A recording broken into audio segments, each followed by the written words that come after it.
돌아온 빅뉴스 시간입니다. 이하경 위원님과 함께합니다. 안녕하세요. 네, 안녕하세요. 네. 이하경입니다.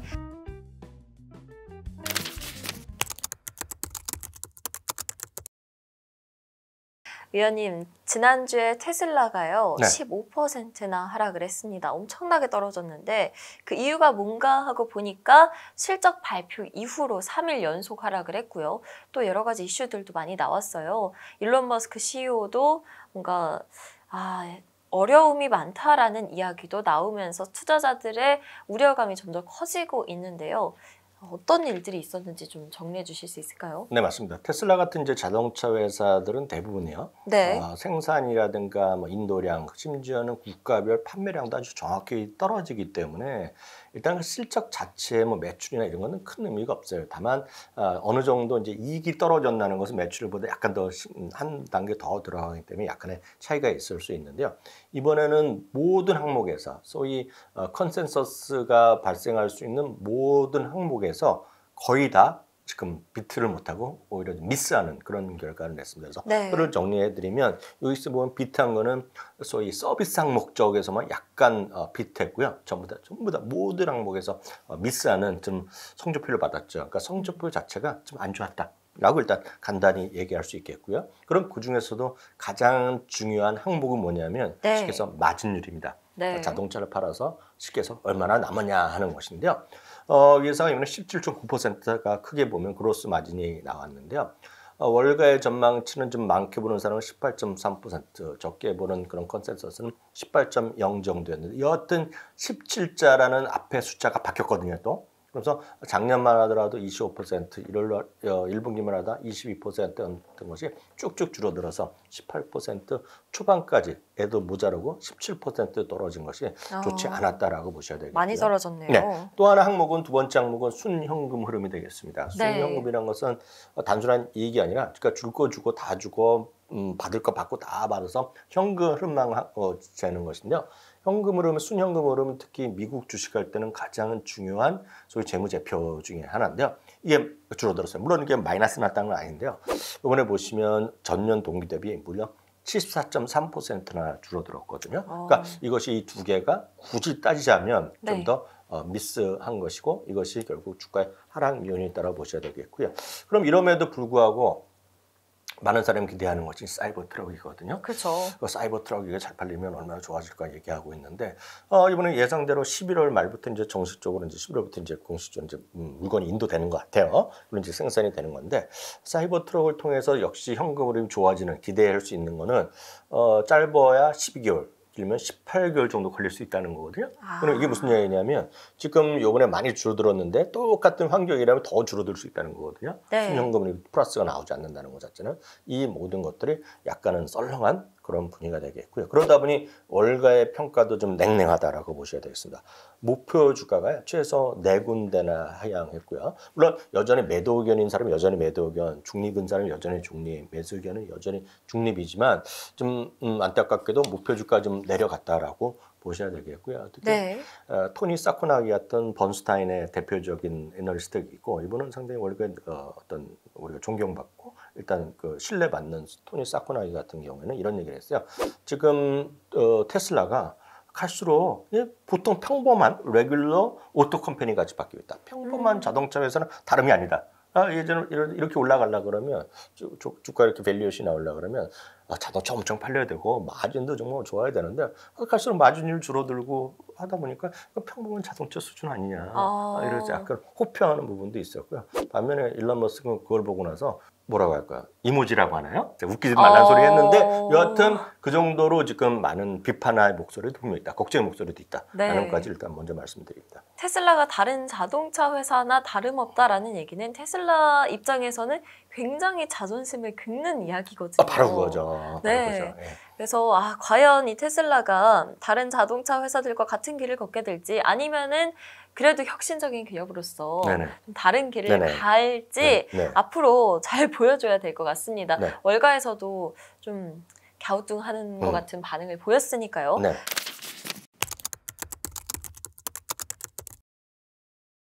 그러면 이제는 어떻게 해야 되나요? 이제 테슬라 투자는 어떻게 해야 되는 건가요? 맞아요. 테슬라 이제 주당 이익이나 이런 것들이 눈높이를 못 맞추고 계속 떨어졌다고 말씀드렸잖아요. 그래서 테슬라의 주당이익과 컨센서스의 추이를 한번 쭉 보여드리면 기대 이하로 이번에 나왔다고 말씀드렸는데요. 네. 이것이 흔한 일이 절대 아닙니다. 그래서 주가가 약간 더 충격을 받았다고 보셔야 되는데 이익을 미싼 거, 이익의 컨센서스를 못 맞춘 것은 2020년 4분기 이후 처음입니다. 2020년 4분기라는 거는 기억하실 분 계시겠지만 팬데믹에 주가가 훅 살아나면서 주가 10배 올라갈 때 당시고 S&P 500도 편입됐을 그 당시거든요. 그러니까 이익이 제대로 나오기 시작한 다음에는 처음 있는 일이에요. 11분기 만에 좀 처음으로 네. 지금 이익을 미스했는데요. 그럼 4분기는 어떻게 될 거냐는 거죠. 4분기에 현재요. 주당 이익이 75센트가 나옵니다. 75센트. 그래서 요번에 2분기, 3분기보다는 약 3분기보다는 약간 더 좋아질 거라고 얘기를 하고 있어요. 네. 그렇지만 사람들이 그런 거 있잖아요. 여태까지 신뢰가 있다가 신뢰가 한번 깨지면 저거 어떻게 믿을 수 없다라고 비판할 수가 있단 그렇죠. 말이죠. 그래서 지금도 마찬가지입니다. 그래서 지금 앞으로의 꿈과 희망을 여전히 유지될 수 있냐는 것인데 역시 기대할 수도 있어요. 왜냐하면 훨씬 높은 납품량이 지금 그 인도량이 지금 나올 것 같아요. 왜냐하면 지난 3분기에는 생산에 약간 차질이 있었다고. 왜냐하면 이건 신형 모델 나오면서 그런 게 있었는데 더 많이 팔렸기 때문에 마진율이 하락하더라도 자동차가 더 생산되고 마진하면서 조금 총이익이 증가할 수도 있는 거 분명합니다. 그리고 생산의 어떤 생산도 늘어나고 원자재가 최근에 조금 그 부분이 내려가면서 네. 비용도 순차적으로 감소할 가능성이 있다라고 보고 있고요. 또 기존과 달리 지금 모델 3 하이랜드 신형 나온 것들 그리고 모델 Y 이런 것들이 공격적으로 예전만큼 공격적인 할인을 요구받지 않아도 잘 팔린다는 겁니다. 특히 모델 3 하이브리드 같은 경우에도. 네. 그리고 또 이번에도 괜찮았지만 에너지 관련 매출이라든가 총이익률이 상향될 수 있기 때문에 4분기는 3분기와 달리 좋아질 거란 기대감이 분명히 있어요. 그래서 컨센서스 이상 나올 수 있다는 얘기하고 있는데 네. 여전히 위험 요인도 있다는 거죠. 왜냐하면 지난 주말에 모델 X의 플레이드라고 약간 특수한 이제 아주 최고급 라인을 가격이 올려갔지만 여전히 전체적으로 객단가가 판매 단가이나 압박이 있다는 거죠. 왜냐하면 경기가 더 안 좋아지고 금리가 올라가면 일론 머스크 얘기했지만 지금 5% 수준에 지금 자동차 회사가 쉽지 않을 수 있다. 이런 거 우리가 이해된다. 그러면서 한뜩 지금 뭔가 공격 모드에서 수비 모드를 바꿨거든요. 경영진의 목표를. 네. 그런 관점에서 추가적인 가격 인하 가능성이 있다고 보셔야 되겠고요. 이번에도 얘기했지만 매출이 생각보다 덜 나온 중에 가장 큰 거는 이번에 달러가 강세가 된 거를 분명히 얘기하고 있거든요. 그래서 달러가 계속해서 지금 강세를 보이고 있다는 거. 그리고 사이버 트럭이 아직 계속해서 만들고 생산하면서 이슈가 있을 수 있기 때문에 사이버 트럭 관련된 R&D라든가 판매 관리비 상승 요인이 있기 때문에 이번에도 만만치 않다는 다양한 기회 요인, 위협 요인도 있는데 전반적으로 좀 낮을 것 같지만 이런 금리 상황 같은 것들이 여전히 마음을 놓을 수는 없다라고 보셔야 되겠습니다. 다만 네. 결론을 보면 여유를 갖고 대응하시는 것이 전 여전히 맞다라고 보고 있겠고요. 지난 목요일 날은 말씀드렸다시피 지난 목요일 날 9.3% 하락하고요. 금요일 날도 또 떨어지면서 주간 단위 15% 하락했는데요. 실제로 9%, 10% 떨어진 거가 이게 아주 엄청나게 심각한 일이냐. 올해에도 벌써 이 정도 떨어진 거 네 번째 하락입니다. 네 번째 하락. 더 많이 떨어진 게 많았고요. 역대로 보면 이게 31번째입니다. 그래서 뭐 15%, 20% 떨어진 적이 많아요. 그래서 그렇네요. 테슬라를 최근에 한 3개월, 6개월 사신 분은 모르시겠지만 테슬라는 워낙 이렇게 변동성 있는 주식이고 일론 머스크에 대한 믿음, 테슬라의 자동차에 대한 진짜 여러분 좋아해서 사신 분이라면 하루하루의 단기적인 주가 등락보다는 장기적으로 좀 믿음을 갖고 하시는 게 나아 보인다 이렇게 말씀드리고 싶네요. 네, 지금 표를 하나 보니까요. 그 전까지 변동성이 네. 굉장히 컸던 적이 많습니다. 맞습니다. 이번이 31번째니까 뭐 20% 가까이 움직인 적도 있고 네네. 뭐 15%, 10몇 %는 뭐 그 전에도 한 네, 30번 맞습니다. 정도는 맞습니다. 있었네요. 네. 그러다 보니까 너무 패닉 상태에 빠지지는 말자. 그래도 여유롭게 좀 대응하는 마음가짐을 가지자. 네. 이 고밸류 성장주에는 늘 있는 일이니까요. 맞습니다. 네. 이렇게 생각하시고 대응하시는 게 좋을 것 같다라는 결론 내려주셨습니다.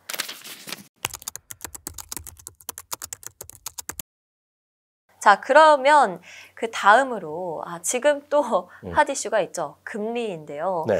10년물 금리가 5%에 도달을 했습니다. 네네. 그래서 앞으로 네. 이 고금리 시대에 어떻게 투자를 해야 될지 이 점도 좀 짚고 가야 될 것 같아요. 정확히 보면 미국 시간은 목요일 날이었는데요. 목요일 날 네. 오후 5시에 이게 5.00를 찍었어요. 그래서 5%를 넘겼다가 지난 금요일 날 마감으로는 5% 아래 들어서 약간 숨고르고 했지만 뭐 넘어 있는 거나 마찬가지. 그렇죠. 엄청나는 초고금리가 이어지고 있다라고 보셔야 되겠는데요. 실제로 보면 왜 이런 일이 벌어지고 있냐는 것은 저는 제롬 파월 의장의 일관된 얘기, 많은 분들은 제롬 파월 의장이 이랬다 저랬다 얘기하지만 제가 봤을 때 일관된 얘기를 계속하고 있습니다. 뭐냐면 더 길게, 더 오랫동안, 더 높은 금리. 딱 이거거든요. higher for longer. 딱 이거거든요. 그 비교 급등이잖아요. higher longer. 그게 일관적인 그런 시각이라고 보셔야 되겠습니다. 지난 10월 19일 날이죠. 뉴욕 이코노믹 클럽에서도 제롬 파월 의장이 이런 얘기를 했어요. 아주 단순합니다. 인플레이션이 여전히 매우 높다라고 경고를 했어요. 그리고 또 하나, 뭐 똑같은 말입니다. 신중하게 금리 정책을 편다 그러면서 네. 너무 긍정적으로 공격적으로 보는 분들은 야 이제 금리 인상이 없다. 금리가 내릴 수 있다라고 해석할 수 있는 사람이 있지만 저는 그렇게 과대하게 해석할 필요 없다라고 보고 있고 말 그대로입니다. 지금 여전히 그 물가가 워낙 비싸다. 물가는 많이 오른다는 얘기 하고 있고요. 똑같습니다. 최근에 몇 달 동안 좀 지표가 소비자 물가 지수가 내려오는 흐름을 보여줬지만 그렇다고 해서 아직 안심할 정도 아니다. 그리고 신중한 금리 결정을 한다는 것이 되겠고요. 불과 한 달 전에 올해 연말까지 해서 기준금리 한 번 더 올린다 얘기했고 내년에 2번 정도 내린다는 걸로 보여졌는데 벌써 많은 사람들은 올해 금리 인상이 없다라고 생각하고 있고 네. 또 그래서 딴 거 뭐 관련된 거로도 투자하신 분이 계시는데요. 저는 그렇게 보시면 안 된다고 보고 있고요. 저는 좀 보수적으로 보는 게 맞다고 보고 있어요. 계속해서 지금 고금리가 유지되고 있고 이런 상황에서 물가가 여전히 높다라고 얘기하면 금리만 하더라도 기준금리가 올해 내린다고 생각하지 마시고 안 올린다고 생각하지 마시고 기본을 올릴 수도 있다고 생각하셔야 돼요. 그런 차에 혹시라도 금리를 안 올리면 반가울 정도죠. 오늘 너무 금리가 안 올린다고 확신을 갖고 여러분 그거에 베팅하는 순간 좀 어려울 수 있다라고 보고 있고요. 그런 것들이 어떻게 우리 시장에서 현실적으로 어떻게 영향을 미치냐. 바로 이 부분을 제롬 지난 그 실적 발표에 일론 머스크도 상당히 미국 경제에 대해서 걱정과 뭐 이런 것들 경고를 했던 것인데요. 몇 가지 이해할 수 있어 봅니다. 10년물 기준금리가 우리나라 외국에 미치는 영향을 차치하고 나서라도 네. 기준 우리가 딱 봤을 때 두 가지가 가장 우리가 핵심적인 거를 보실 수 있어요. 모든 금리 변동금리나 이런 걸 결정할 때 핵심이 되는 겁니다. 첫 번째 10년물의 금리는 결국 모기지. 미국에서 보통 30년 고정금리를 많이 하는데 우리나라는 기본적으로 변동금리를 많이 하는데요. 그런 어떤 고정금리는 모기지 금리에 기본적인 영향을 미치겠고요. 당연히 자동차에도 리스나 이런 거 할 때 자동차 할부에도 영향을 미치겠고요. 네. 또 하나 더 현실적으로 보면 카드는 누구나 다 쓰잖아요. 그렇죠. 카드의 이자에 대한 영향을 미친다고 보셔야 되겠어요. 근데 우리나라랑 미국이랑 가장 큰지 다시 한번 말씀드리는데 우리나라는요. 예를 들어 마트에 가서 뭐 5, 6만 원짜리 5, 6만 원치 뭐 마트에서 물건 사잖아요. 네. 쌀도 사고 김치도 사고 여러 뭐 사면 아주 기본으로 물어봅니다. 무이자 3개월, 3개월 몇 개월이요? 이렇게 물어보죠. 네네. 근데 미국은 그런 게 없어요. 그런 게 없습니다. 그래서 요즘 몇 년 들어 생긴 거가 BNPL이라는 게 생겼지만 기본적으로 보면 그런 개념이 없어요. 그래서 그냥 결제를 합니다. 결제를 하는데 우리나라도 요즘 많이 하지만 미국에서 예전부터 그 대신에 리볼빙이 아주 기본입니다. 그래서 내가 $1,000 쓰더라도 우리나라도 보면 최소 납입금 그런 게 있잖아요. 네네. 그게 이제 미국에서는 그게 뭐 은행마다 정해지겠지만 1,000불인데 무슨 50불만 갚으면 돼요. 100불만 갚아야 되는 거예요. 그럼 나머지가 이제 리볼빙에 대한 이자로 가는 거거든요. 근데 이것까지 못 내면 미니멈까지 못 내면 이제 문제가 되는 거죠. 그러다 한 2달 지나면 이제 불량으로 되는 건데 그래서 그렇게 되면 이자가 몇 % 되느냐. 이것도 다 기준금리에 영향을 받는데요. 여기 보시면요. 지금 크레딧 카드나 아니면 관련된 리볼빙을 두고 한 잔고가 이거는 뭐냐면 썼는데 미니멈만 쓰고 안 갚은 돈이요. 네. 아니 불량 연시된 건 아닙니다. 네. 기존된 거 지금 사상적으로 수준이 올라가고 있어요. 그러니까 한 번에 갚는 사람이 계속 적은 거죠. 그러니까 남겨두는 사람이 많은 건데 그 평균 이자가 얼마인지 보세요. 인베스토피아의 기준으로 보면 미국 크레딧 카드의 평균 이자가 24.12%. 와, 24%가 넘어가네. 엄청나요. 우리나라는 네. 이자 제한법이 있어서 우리나라는 20%밖에 안 될 겁니다, 지금요. 네네. 근데 이게 이제 미국은 24.12%까지 되고 있고 이게 다 개인들의 신용 수준에 따라서 많이 다릅니다. 그래서 이게 진짜 아니냐 해서 제가 또 확인해 봤어요. 웰스파고에 들어가 봤더니 진짜 여기 보면 써 있어요. 20.24%, 25%, 뭐 맞네요. 심지어는 25%, 29%까지 있습니다. 지금. 30%에 육박을 네. 하네요. 이런 상황이라는 거죠. 와. 엄청나게 지금 금리가 높은 겁니다. 지금요. 그렇네요. 우리나라는 집값 갖고 많이 생각하는데 집뿐만 아니라 이런 것들이 엄청나게 많이 올라가고 있고요. 문제는 고금리 시대에 되면 우리가 불리한 거가 중소형주 무조건 상대적으로 좀 불리하다는 거 다시 한번 보여드리겠고요. 네. 또 중요한 거가 미국 위주고 이머징 마켓. 우리나라도 이머징 마켓이 들어있잖아요. 이머징 마켓이 상대적으로 불리한 거가 되겠고요. 이머징 마켓에 불리한 거가 뭐로 나오느냐? 이머징 마켓 펀드가 3주 연속 크게 순유출되는 그림을 보여드렸는데요. 그게 빠지고 있는 겁니다. 그러니까 우리나라 포함한 이머징 마켓이 금리가 올라가는 와중에 이렇게 좋지 않다는 걸 꼭 좀 이어졌으면 좋을 것 같습니다. 네, 고금리 시대 지금 어느 정도 미국의 상태가 심각한지에 대해서 이야기를 해봤고요. 지금 카드 사용 하시는 분들의 경우에는 뭐 기본적으로 아시겠지만 바로 결제를 하는 경우가 있고 아닌 네네. 경우가 있습니다. 미국에서 지금 돈을 바로 갚을 수 있는 사람이 별로 없나 봐요. 그러니까요. 네, 그러다 보니까 그만큼 경제가 심각하다는 거고요. 그리고 이런 고금리 상황 속에서 이머징 마켓, 그리고 중소형주 이머징 마켓의 경우 불리한 상황이다라는 점까지 네. 짚어주셨습니다.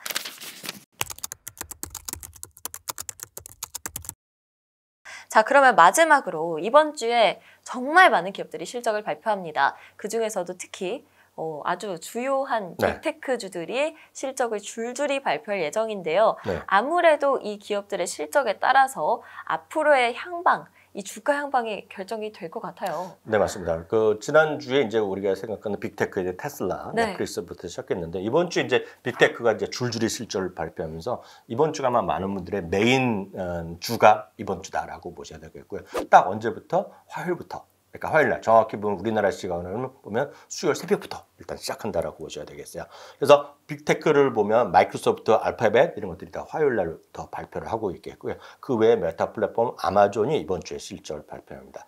그 외에는 코카콜라도 화요일 날, 코카콜라는 화요일 날이니까 화요일 날 밤에 우리나라에서 화요일 날 밤에 발표하겠고요. 네. 제너럴 일렉트릭, 치폴레 이런 것들, 컴캐스트까지 이번 주에 쭉 실적 발표하니까 많은 분들이 이번 주에 관심 있는 분들은 관심 많이 보고 저희 방송에서 업데이트된 라이브 네. 소식 많이 보시면 좋을 것 같습니다. 네, 정말 바쁜 한 주가 될 것 같습니다. 마이크로소프트, 알파벳, 비자, 버라이전, 메타, 아마존 정말 보실 게 많아서요. 이번 주에는 꼭 방송 챙겨보시고 또 계속 업데이트된 내용들 알아보셔야지 이번 주에 네, 깜빡했다가는 네. 너무 많이 변해 있을 수도 있어요. 맞습니다. 네, 이번 주를 꼭 집중해서 시장을 공부해 보시는 게 좋겠다라는 말씀으로 마무리하도록 하겠습니다.